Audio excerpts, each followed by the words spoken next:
Selamat malam, nama saya Dion. Kejadian ini saya alami pada tahun 2014 silam, di mana pada saat itu aku baru lulus sekolah dan sedang mencari pekerjaan ya. Maklum, namanya juga baru lulus. Waktu itu aku baru tamat sekolah, jadi aku memutuskan untuk pergi bekerja bersama Mail, nama samaran, sahabatku di luar kota N. Singkat cerita, waktu itu aku baru selesai gajian dan memutuskan untuk tidak pergi kerja, soalnya mau istirahat dulu bersama Mail. Pas malamnya hujan turun dengan derasnya, membuat aku dan Mail untuk tetap tinggal di bangsal. Saat itu semua pekerja lagi lembur. Ya, lembur kerja. Ini sebenarnya bangsal itu bangsal tempat kita tidur ya, mes lah kalau ininya. Biasanya sih banyak orang yang tidur di situ. Cuman karena sedang lagi ada lembur, jadi hanya kami berdua yang pada saat itu ada di situ.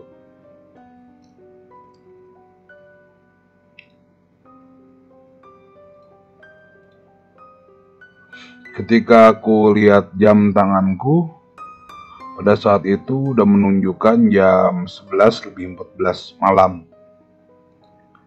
Jadi aku memutuskan untuk tidur malam itu, jadi aku udah putusin ya buat tidur di bangsal itu, untuk tidur aja lah. Karena kami cuma berdua juga, hujan juga, tadinya kami nggak masuk kerja karena pengen main.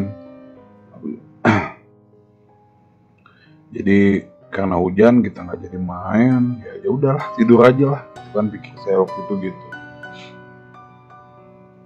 Namun malam itu nggak seperti malam-malam biasanya, karena hawa panas yang mulai masuk di tempat tidurku membuat aku nggak bisa tidur. Padahal malam ini hujannya deras banget. Aku ngeliat Mail, dia udah tidur pules banget waktu itu. Dan pada saat aku mau keluar dari tempat tidur, tiba-tiba seperti ada orang yang mengetuk pintu. Pintu bangsal tuh diketuk orang. Makin lama suara ketukan pintu itu semakin jelas terdengar di telinga. Pada saat itu perasaanku mulai entah kenapa takut gitu. Ada rasa takut yang menyelimuti diriku ini. Aku bertanya dalam hati, mungkin bosku yang mengetuk pintu, soalnya dia udah biasa kayak itu. Udah biasa lah bos ngetok-ngetok pintu gitu. Tapi tadi kan bosku cepet pulang, udah pulang duluan. Pikirku lagi gitu. Dengan rasa penasaran, aku pun memberanikan diri untuk membuka pintu. Dan pada saat pintu itu terbuka, ternyata nggak ada siapa-siapa di situ. Jadi aku tanpa ragu segera menutup pintu itu dan pergi membangunkan Mail yang pada saat itu sedang tidur pulas sekali. Pada saat dia bangun, aku langsung menceritakan kejadian yang aku alami. Tapi dia tidak percaya pada saat itu. Dia pikir aku bohong, aku ngelindur kali. Namun tiba-tiba pada saat aku sedang menceritakan semua kejadian yang tadi aku alami, tiba-tiba lampu di kamar berkedip. Dan tak lama kemudian ada suara ketukan pintu itu kembali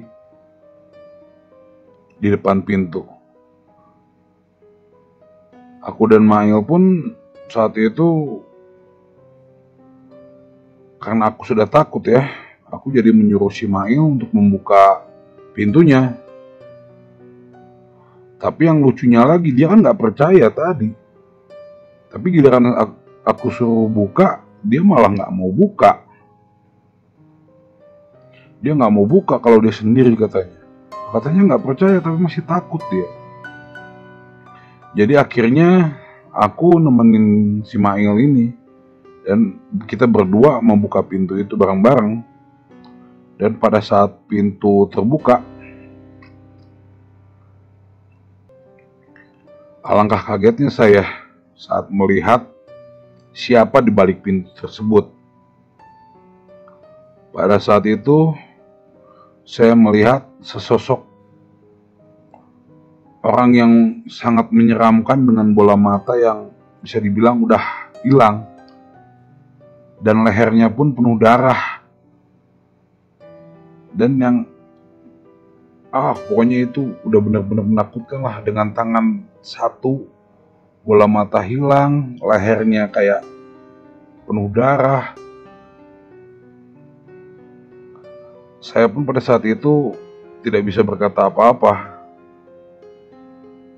Sosok itu memandangku dengan sangat tajam. Pada saat itu, aku ingin sekali berteriak, tapi nggak tahu kenapa mulutku ini nggak bisa mengeluarkan suara apa-apa. Dan entah gimana ceritanya, tiba-tiba si Mail ini menarikku untuk lari ke belakang. Untungnya bangsal itu punya pintu di belakang, jadi ada dua, ada pintu depan, ada pintu belakang. Jadi pada saat itu kita berdua langsung lari keluar, menerobos hujan yang pada saat itu sedang lebat-lebatnya. Hujan pun membasahi tubuh kami berdua. Saat itu, setelah berlari itu, kami pun beristirahat di sebuah rumah yang kecil, rumah-rumah kecil ya, yang di sekitaran bangsal itu. Dan saat itu aku melihat jam tanganku sudah menunjukkan jam 1.43 dini hari.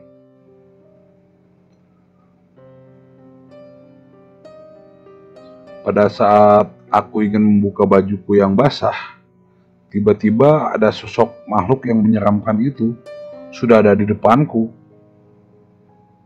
Jadi makhluk yang tadi di depan pintu itu tiba-tiba ada di depanku lagi. Aku dan Mail pun langsung lari lagi terbirit-birit di tengah derasnya hujan.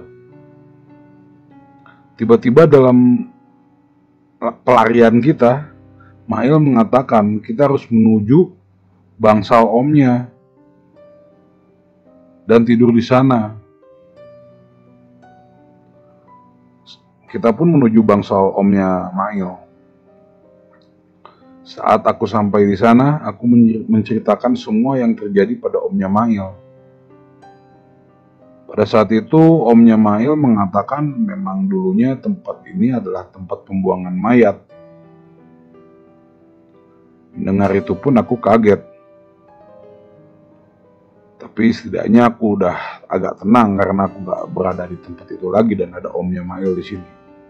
Aku pun ikut tidur di tempat omnya Mail, di bangsal omnya Mail. Dan pada pagi harinya, aku dan Mail langsung memutuskan untuk pulang kampung, untuk berhenti kerja. Kita cari kerja yang lain lah, yang penting aman. Daripada saya kerja di sana, udah ketemu yang kayak gituan, takut banget. Oke, terima kasih sudah mendengarkan cerita ini. Selamat malam.